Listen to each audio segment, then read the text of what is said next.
بسم الله الرحمن الرحيم نحمده نصلي ونسلم على سيدنا ومولانا محمد رسوله النبي الأمين الكريم الرؤوف الرحيم أما بعد فأعوذ بالله من الشيطان الرجيم بسم الله الرحمن الرحيم الرحمن علم القرآن خلق الإنسان علمه البيان صدق الله العظيم وبلغنا على رسوله النبي الأمين الكريم الرؤوف الرحيم نحن على ذلك لمن الشاهدين والشاكرين والحمد لله رب العالمين قال رسول الله صلى الله تعالى عليه وسلم أسمع صلاة أهل محبتي وأعرفهم او كما قال رسول اللہ صلی اللہ تعالی علیہ وسلم۔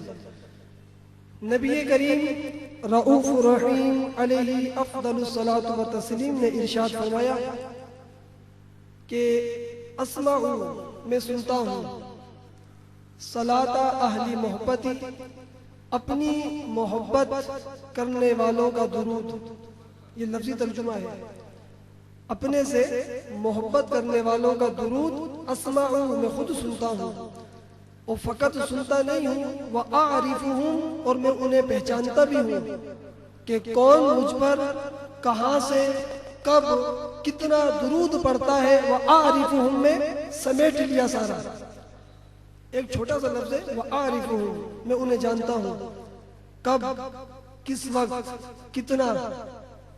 تو یہ اعتقاد ہونا چاہیے درود پڑھتے وقت کہ ہم نبی کریم علیہ الصلوۃ والسلام پر جب درود محبت سے پڑھتے ہیں تو اسمعو کا مصداق بنتے ہیں، ہم یہاں سے پکارے وہاں وہ سنیں، مصطفیٰ کی سماعت پہ لاکھوں سلام۔ الحمدللہ ہمارا عقیدہ ہے یہ، دور و نزدیک کے سننے والے وہ کان لعل کرامت پہ لاکھوں سلام۔ الحمدللہ ہم اہل محبت لوگ ہیں اور اہل معرفت کی صحبت میں رہنے والے لوگ ہیں، اور الحمدللہ یہاں بھی ہمیں اللہ والوں کا قرب نصیب ہے، اور الحمدللہ یہ کرم ہے جنہیں اللہ والوں کا قرب نصیب رہے تو ایسی محفلوں میں آنا چاہیے کہ یہ محافل سمجھ لو اہل معرفت کی محافل ہے۔ تو نبی کریم علیہ الصلوۃ والسلام کے ایک لفظ کو سن کر پھر ہم درود کوئی ایک بار باواز بلکہ پڑھ لیجیے پہلے، اللہم صلی علی سیدنا مولانا محمد معدن الجود والکرم وآلہ وبارک وسلم۔ یہ جو لفظ عارف ہے نا، اب ایک سوال ہے، سوال کیا ہے؟ کیا نبی کریم علیہ الصلوۃ والسلام پہچانتے نہیں ہیں سب کو؟ ہمارا عقیدہ ہے بھی سب کو پہچانتے ہیں حضور، وہ نبی کیا جو اپنی امتیوں کو نہ پہچانے۔ تو نبی کو یہ اعزاز حاصل ہوتا ہے کہ ان کے سامنے دنیا و ما فیہا ایسے ہوتی ہے جیسے ہتھیلی پر رائی کا دانہ، اور ہم تو پھر قصیدہ غوثیہ پڑھنے والے لوگ ہیں۔ یہ غوث اعظم کا فرمان کہ نظرت الی بلاد اللہ جمعا کخردلۃ علی حکم اتصال۔ حضور غوث اعظم رضی اللہ تعالیٰ عنہ فرماتے کہ دنیا و ما فیہا میرے سامنے ایسے ہے جیسے ہتھیلی پر رائی کا دانہ۔ یہ مقام ہے نبی کریم علیہ الصلوۃ والسلام کے ایک لخت جگر کا، حضور کے ایک صاحبزادے کا، تو پھر نبی کا عالم کیا ہوگا؟ اندازہ لگا سکتے ہیں ہم، بلکہ ہماری عقلیں کام ہی نہیں کرتی کہ نبی کا اندازہ کیا ہے۔ میں اکثر ایک بات کرتا ہوں، وہ آپ سن لیں کہ نبی کا مقام سمجھنا کسی فرد بشر کی مجال ہی نہیں ہے، اس کی عقل میں آ ہی نہیں سکتا یہ مقام۔ کیوں؟ کیونکہ اللہ نے کم و بیش 1,24,000 پیغمبر بھیجے، ان میں سے 313 رسول چنے، تلک الرسل فضلنا بعضهم علی بعض، تیسرے پارے کی پہلی آیت سورہ بقرہ کی۔ تو رسولوں میں پھر فضیلتیں دی، پھر ان 313 میں سے اللہ تعالیٰ نے 5 کو چنا، وہ کہلائے اولو العزم رسول۔ پھر ان اولو العزم رسولوں میں سے اللہ نے ایک کو چنا، وہ ہے ہم تمام کے آقا علیہ الصلوۃ والسلام، خاتم النبیین و خاتم الرسول۔ اب سمجھانا کیا ہے یہاں پر کہ 1,24,000 پیغمبر جو بھیجے، کبھی انہوں نے یہ دعویٰ نہیں کیا کہ ہم 313 رسولوں کی مثل ہیں۔ جب 313 کو چنا اور ان میں سے پھر 5 اولو العزم کو چنا، تو کبھی ان 313 رسولوں میں کسی نے یہ دعویٰ نہیں کیا کہ ہم ان 5 اولو العزم کی مثل ہو سکتے ہیں۔ اور جب ان 5 میں سے نبی کریم علیہ الصلوۃ والسلام کو خاتم النبیین چنا، تو ان 5 میں سے کبھی کسی نے یہ دعویٰ نہیں کیا کہ ہم خاتم النبیین کی مثل ہو سکتے ہیں، بلکہ تصور بھی نہیں کیا۔ بلکہ خود حضرت موسیٰ علیہ السلام کی وہ روایتیں موجود ہیں کہ آپ تو فرماتے تھے کاش میں خاتم النبیین محمد مصطفیٰ صلی اللہ علیہ وسلم کی امت کا ایک فرد ہوتا، یہ تمنا ہے۔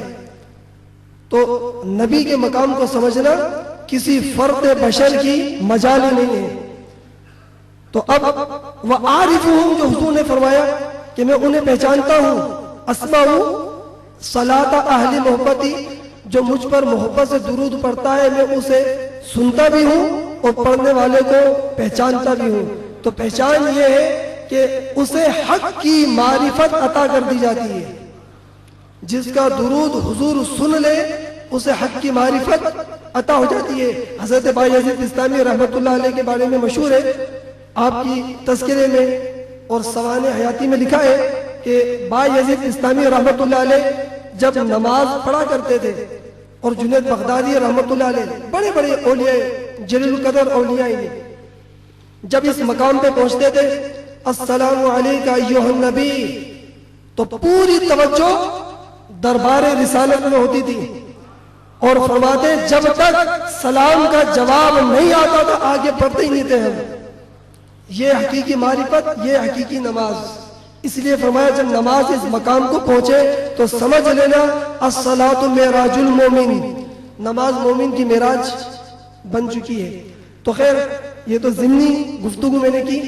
الرحمن 4 آیتیں سورہ رحمان کی میں نے تلاوت کی، مختصر ترجمہ اور اس کی مختصر ہم تفسیر سنیں گے۔ الرحمن عروس القرآن لقب ہے اس سورت کا، یعنی قرآن کی دلہن، اور اس کو دلہن کی طرح سجایا گیا ہے۔ 31 مرتبہ ایک آیت ریپیٹ ہوئی ہے، فَبِأَيِّ آلَاءِ رَبِّكُمَا تُكَذِّبَانِ، ایک گروہ جن اور انس تم دونوں اپنے رب کی کون کون سی نعمتوں کو جھٹلاؤ گے۔ یہ پوری سورہ رحمان ایک سوال کا جواب ہے۔ وہ سوال کیا تھا کہ نبی کریم علیہ الصلوۃ والسلام سے جب کوئی سوال کرتا حضور اسے جواب دے دیتے، جو کچھ پوچھتا حضور اسے بتا دیتے، حتیٰ کہ کسی نے گمشدہ اونٹنی کا پوچھا حضور نے خبر دے دی۔ تو ایک دن کفار و مشرکین جمع ہوئے اور کہنے لگے کہ یہ ساری خبریں دے دیتے ہیں، غیب کی خبریں بھی دے دیتے ہیں، لگتا ہے انہیں کوئی سکھاتا ہے، کوئی بشر سکھاتا ہے انہیں۔ تو اس پر یہ سورت نازل ہوئی کہ الرحمن، کہ جان لو علم القرآن، کہ محبوب کو سکھانے والا رحمان ہے۔ الرحمن، رحمان وہ ہے جو محبوب کو سکھاتا ہے۔ علم القرآن، علم ایک ماضی کا صیغہ ہے، جو ماشاءاللہ لغت جانتے ہیں وہ بخوبی سمجھیں گے۔ علم یعلم تعلیما فہو معلم، یہ صرف ہے۔ علم یعلم تعلیما فہو معلم، تو علمہ میں معلم پوشیدہ ہے کہ سکھانے والا رحمان کون ہے؟ وہ معلم کائنات، یعنی خود اللہ فرما رہا ہے میں معلم ہوں، کس کا؟ اپنے محبوب کا۔ علم القرآن، اور محبوب کو قرآن سکھانے والا میں ہوں۔ جب قرآن میں نے سکھایا ہو تو پھر پوچھ لو جو پوچھنا ہے میرے محبوب سے۔ تو پھر علم پر اعتراض کوئی مومن یا مسلم نہیں کر سکتا۔ علم پر جب اعتراض ہوا ہے حضور کے، یا تو کافروں نے کیا ہے، یا مشرکین نے کیا، یا منافقین نے کیا ہے۔ کبھی اہل محبت اور اہل معرفت، تو خیر وہ تو ہوتی صوفیہ لوگ ہیں، کبھی فقط کسی مسلم نے بھی یہ تصور نہیں کیا کہ وہ حضور کے علم پر اعتراض کرے۔ اب اللہ جواب دے رہا ہے کہ رحمان وہ ہے علم القرآن، جس نے اپنے محبوب کو قرآن سکھایا۔ اور تعجب کی بات، جو ترتیب آیات میں پوشیدہ ہے، ترتیب آیات میں پوشیدہ ہے، ایک نقطہ ہے بڑا لطیف جسے بیان کرنا چاہتا ہوں کہ الرحمن نے سب سے پہلے بات کیا فرمائی؟ علم القرآن، کہ میں نے اپنے محبوب کو تعلیم قرآن دی ہے۔ آج کانسیپٹ ہے تعلیم قرآن فقط بچوں کے لیے نہیں، تعلیم قرآن کی ہم سب کو ضرورت ہے۔ سب سے پہلے درس میں نے یہی بات کی تھی کہ ہمیں آج قرآن نہیں آتا، سمجھ بھی نہیں آتا۔ جنہوں نے ناظرہ پڑھا ہے، ناظرہ پڑھنا کوئی کمال نہیں ہے، بلکہ حفظ کرنا بھی کوئی کمال نہیں ہے۔ آپ پڑھیں، جنہوں مفسرین کرام، ائمہ کرام نے لکھا ہے، حفظ کرنا کوئی کمال نہیں ہے، قرآن کو سمجھنا کمال ہے اور اس پر عمل کرنا یہ کمال ہے۔ ناظرہ حفظ فضیلت ہے، ثواب ہے، کمال نہیں ہے۔ کمال ایک الگ نقطہ ہے۔ تو فرمایا تعلیم قرآن ہم سب کی ضرورت ہے، تو لہٰذا میں کوشش کرتا ہوں ہر بار 2 یا 3 آیتیں تعلیم قرآن کے لیے ہمارے ذہنوں اور دل میں نقش ہو جائیں۔ تو علم القرآن، اللہ نے قرآن سکھایا اپنے محبوب کو۔ اب آگے فرمایا خلق الانسان، پھر انسان کو تخلیق کیا۔ اب ایک سوال یہاں پیدا ہوتا ہے کہ تعلیم قرآن پہلے ہے، تخلیق انسان بعد میں ہے۔ یہ ترتیب قرآن آیتوں کی، تخلیق انسان بعد میں ہے، تعلیم قرآن پہلے ہے۔ اللہ کا یہ دعویٰ ہے کہ میں نے اپنے محبوب کو قرآن اس وقت سکھایا جب انسان تخلیق ہی نہیں ہوا تھا۔ یہ ترتیب پہ غور کریں، آیتوں کی ترتیب پر۔ اپنے محبوب کو قرآن اس وقت سکھا چکا تھا۔ علامہ ماضی کا سکھا ہے، پاسٹ ٹینس، قرآن سکھا چکا تھا۔ تخلیق انسانی تو بعد میں ہوئی ہے، تو تم بعد میں آنے والوں کو کیا خبر کہ پہلے کیا کچھ ہو چکا۔ جب قلم کا وجود آیا تھا، اللہ نے فرمایا تھا قلم کو اکتب، لکھ، تو قلم نے سوال کیا تھا یا رب العالمین کیا لکھوں؟ فرمایا تھا ما کانا وما یکون، جو تجھ سے قبل ہو چکا وہ بھی لکھ دے، جو تیرے بعد ہوگا وہ بھی لکھ دے۔ تو جو لوگ قلم کی حدیث کو دلیل بناتے ہیں کہ قلم تخلیق اول ہے، تو ہم جواب دیتے ہیں کہ تخلیق اول قلم ہوتا تو ما کانا کا مفہوم کیا ہے؟ قلم سے پہلے کیا لکھا اس نے؟ ما کانا جو ہو چکا، قلم سے پہلے بھی بہت کچھ ہو چکا تھا۔ قلم سے پہلے تعلیم قرآن مکمل ہو چکی تھی، یہ دعویٰ ہے قرآن کا۔ قلم سے پہلے تعلیم قرآن مکمل ہو چکی تھی۔ پھر خلق الانسان، اور پھر اگر ہم ترجمہ پڑھیں عاشقوں کا، اعلیٰ حضرت رحمت اللہ علیہ کا، تو آپ ترجمے پہ غور کریں اعلیٰ حضرت کے کیا فرماتے ہیں؟ الرحمن، رحمان وہ ہے جس نے اپنے محبوب کو قرآن سکھایا۔ ساری تفسیروں کا خلاصہ ترجمے میں لکھ دیا اعلیٰ حضرت نے۔ رحمان وہ ہے جس نے اپنے محبوب کو قرآن سکھایا اور انسانیت کی جان محمد کو پیدا کیا۔ خلق الانسان کا ترجمہ بنتا ہے انسان کو پیدا کیا۔ یہ ترجمہ کہاں سے آیا؟ کہ انسانیت کی جان محمد کو پیدا کیا۔ کتنے ڈیپ پہ جا کر یہ ساری تفاسیر کا خلاصہ ہے۔ اعلیٰ حضرت رحمت اللہ علیہ نے اس نقطے کو بیان کیا ہے کہ تخلیق انسان کمال نہیں ہے، انسان کو تخلیق کرنا اللہ نے یہ کمال نہیں فرمایا، کہا اپنے محبوب کو بنایا ہے یہ کمال ہے۔ ورنہ اسی سورہ رحمان کی آیت نمبر 14 میں ذکر آئے گا خلق الانسان من صلصال کالفخار، وہ ہے تخلیق انسان ہماری۔ یہ خلق الانسان کسی اور کی طرف اشارہ ہے، اس لیے اعلیٰ حضرت نے ترجمہ کیا ہے، اصل چیز کو واضح کیا کہ انسانیت کی جان محمد صلی اللہ علیہ وسلم کو پیدا کیا۔ تو ایک نقطہ یہ سمجھ میں آیا کہ تعلیم قرآن پہلے ہو چکی تھی، تخلیق انسان بعد میں ہوئی۔ اس کے بعد جب تخلیق ہوئی اور پھر تخلیق میں بھی انبیاء میں سب سے آخر میں اللہ نے اپنے محبوب کو مبعوث فرمایا ہے، سب سے آخر میں، اور پھر فرمایا کہ لقد من اللہ علی المؤمنین اذ بعث فیہم رسولا، یہ اللہ نے تم پر احسان کر دیا ہے لفظ احسان قرآن میں سوائے محبوب کی بعثت کے کوئی اور احسان جتایا نہیں رب نے. ورنہ آنکھیں دی یہ بہت بڑا احسان ہے، سماعت کے لیے کان دی یہ بہت بڑا احسان ہے، زبان دی بولنے کے لیے بہت بڑا احسان ہے. ان نعمتوں کا اگرچہ قرآن میں ذکر ہے، الم نجعل لہ عینین ولسانا وشفتین وہدیناہ النجدین، سب ذکر موجود ہے، مگر احسان کا انداز نہیں ہے. جب حضور علیہ الصلوۃ والسلام کو مبعوث کیا تو لقد من اللہ، تحقیق اللہ نے یہ احسان کر دیا تم پر. وہ محبوب ہمارے درمیان میں مبعوث ہوئے. تو جب تعلیم قرآن مکمل ہو چکی اور حضور کی تخلیق اول، خلق الانسان میں تخلیق اول کا ذکر ہے، جو شیخ عبداللہ مودی سے دہلوی رحمۃ اللہ علیہ فرماتے ہیں کہ اول ما خلق اللہ نوری، کہ حضور علیہ الصلوۃ والسلام کا یہ فرمان کہ اللہ نے سب سے پہلے مجھے اپنے نور سے تخلیق کیا. اس وقت کائنات کا تو کوئی وجود ہی نہ تھا. حضور فرماتے ہیں میں رب کی رحمت کی آغوش میں رہا ہوں، اور یہ سب کچھ تعلیم قرآن کا سلسلہ وہی مکمل ہوا ہے. سارا تعلیم قرآن کا سلسلہ، سارا علم رب تعالیٰ نے عطا فرما دیا. اور پھر جب دنیا میں مبعوث ہوئے، پھر 40 سال حضور کے، 40 سال حضور علیہ الصلوۃ والسلام نے کوئی اعلان نہیں فرمایا. تو نبی کی 40 سال کی زندگی پھر کیا معنی رکھتی ہے کہ ایک نبی عیسیٰ علیہ السلام تو بچپن کا عالم ہے اور فرماتے ہیں کہ میں نبی ہوں، آپ نے گہوارے میں اعلان کر دیا.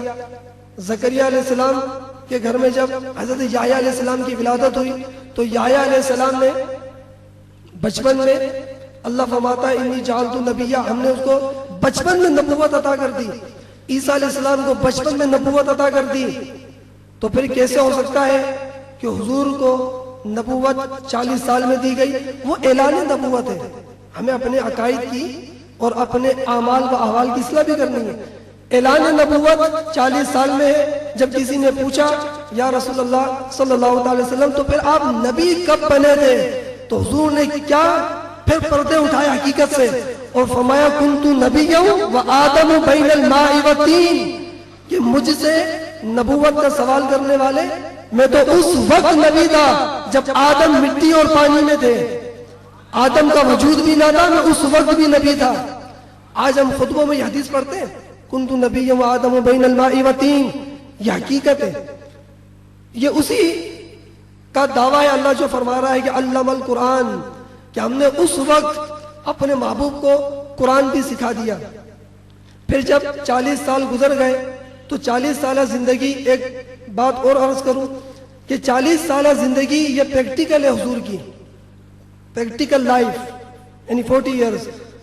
اب اس کے بعد نزول قرآن یعنی ریویلیشن کا سلسلہ جب شروع ہوا، 23 سالہ وحی والی اور نزول قرآن کی زندگی. تو ایک لکھنے والوں نے لکھا، ریسرچ کرنے والوں نے ریسرچ کی کہ یہ بات ہماری سمجھ میں نہیں آئی. دنیا کا اصول ہے کہ پہلے تھیوری دی جاتی ہے پھر پریکٹیکل ہوتا ہے. پہلے تھیوری دی جاتی ہے کہ بھئی یہ ہے، اس پر عمل کرنا ہے، یہ پریکٹیکل کر کے دکھانا ہے آپ کو. رب تعالیٰ نے اس اصول کو محبوب کے لیے بدل دیا. پہلے محبوب نے 40 سال پریکٹیکل کر کے دکھایا، پھر 23 سال میں تھیوری مسلمانوں کے ہاتھ میں دے دی اور کہا یہ وہ ہے جو قیامت تک چلے گی. اور اللہ نے یہ سمجھایا کہ محبوب کے 40 سال دیکھ لو اور 23 سال نزول قرآن کے دیکھ لو. محبوب کی زندگی کو قرآن سے ملا لو، قرآن کو حضور کی زندگی سے ملا لو. پریکٹیکل تھیوری میں ایک بال برابر فرق محسوس نہیں ہوگا. اس لیے حضرت عائشہ صدیقہ رضی اللہ تعالی عنہ نے فرمایا تھا کانا خلقہ القرآن، کہ پورا قرآن ہی حضور کا خلق ہے. پورا قرآن حضور کی صفات پر مبنی ہے. جب کسی نے پوچھا یہ قرآن کس کا ذکر ہے تو سورہ زخرف کی 25 پارے یہ آیت نازل ہوئی تھی وَإِنَّهُ لَذِكْرٌ لَكَ، محبوب یہ پورا قرآن فقط تیرا ذکر ہے. وَإِنَّهُ لَذِكْرٌ لَكَ وَلِقَوْمِكَ، اور تیری قوم کا ذکر ہے. یہ جو تجھ سے وابستہ ہوتا رہے گا یہ قرآن اس کا ذکر بھی بنتا رہے گا. جب 40 سال گزرے پہلی وحی آئی اقرا، اس پر بھی لوگوں نے اعتراض کیے کہ بھئی یہ اقرا کہتے ہیں بھئی محبوب پڑھو، اقرا کا لفظی ترجمہ ہے پڑھ، تو پڑھتا تو وہ ہے کہ جس کو پہلے سے آتا ہو، کیونکہ اقرا لفظ امر ہے، یعنی قرأ یقرأ قرأن فہو قاری، اسی کا اس میں فاعل آتا ہے قاری۔ ہم جب کسی قاری صاحب کو بلواتے ہیں تو ہم جانتے ہیں کہ بھئی حافظ قرآن ہے یا بہترین قاری، یہ قرات کر سکتے ہیں۔ جب ہم ان کو کہتے ہیں بھئی قاری صاحب تشریف لائیں اور آنے کے بعد تلاوت فرمائیں، ہم جانتے ہیں کہ یہ پڑھ سکتا ہے، ہم اس کو بلاتے ہیں۔ اللہ اپنے محبوب کو فرما رہا ہے اقرا، محبوب پڑھو۔ کیوں؟ علم القرآن میں دعویٰ پوشیدہ ہے، محبوب تعلیم قرآن تو دے چکے، آپ کو سب کچھ ما کان وما یکون کا علم ہم سکھا چکے ہیں، بس اب آپ کو پڑھ کر سنانا ہے لوگوں کو، پیغام رسالت کا حق اب ادا کرنا ہے، آپ نے پڑھ کر سنانا ہے۔ اقرا بسم ربک الذی خلق، پڑھو اپنے رب کے نام سے جس نے آپ کو تخلیق کیا تھا۔ تخلیق اول کیا ذکر ہے؟ جس نے آپ کو تخلیق کیا تھا، پڑھے آج اس کے نام سے۔ تو پھر نبی کریم علیہ الصلوۃ والسلام نے فرمایا کہ ما انا بقارئ، حدیث موجود ہے کہ حضور نے فرمایا کہ میں پڑھنے والا نہیں۔ جبریل امین نے حضور کو دبوچا، پھر چھوڑا، حضور نے پھر فرمایا ما انا بقارئ، میں پڑھنے والا نہیں، پھر دبوچا، پھر چھوڑا، حضور نے پھر یہی فرمایا۔ 3 بار جب جبریل امین نے حضور کو باہوں میں لے کر دبوچا اور چھوڑا، تیسری بار نبی کریم علیہ الصلوۃ والسلام نے پڑھا تو 5 آیتیں پڑھ کر سنا دی۔ اب لکھنے والوں نے مفسرین کرام لکھتے ہیں کہ تعلیم قرآن تو پہلے دی جا چکی ہے، تو پھر حضور ما انا بقارئ کیوں فرما رہے ہیں؟ تو پھر مفسرین کرام فرماتے ہیں کہ جس وقت وہ پہلی وحی نازل ہوئی تو حضور علیہ الصلوۃ والسلام رب کی خاص آغوش میں جلوہ فروز تھے۔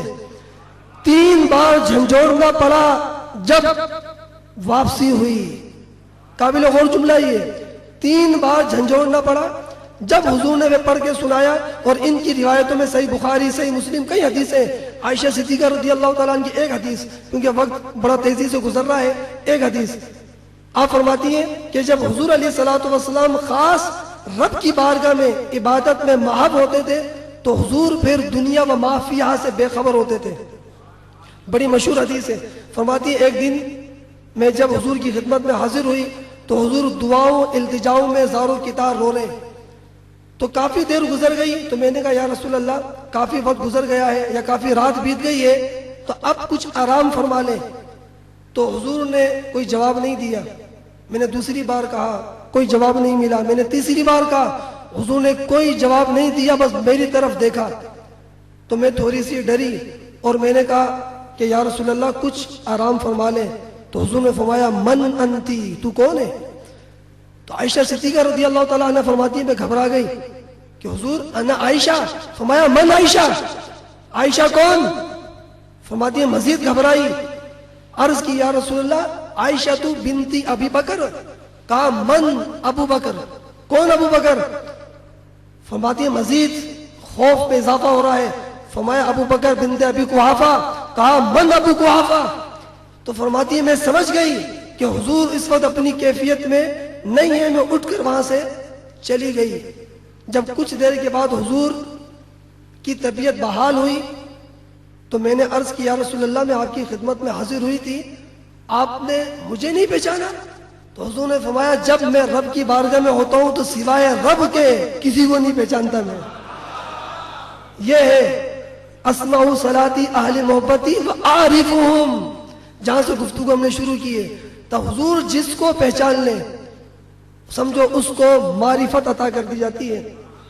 اللہ سے دعا ہے کہ یا رب العالمین ہمیں قرآن کریم کو کما حقہ سمجھنے، اس پر عمل پیرا ہونے کی توفیق عطا فرمائے۔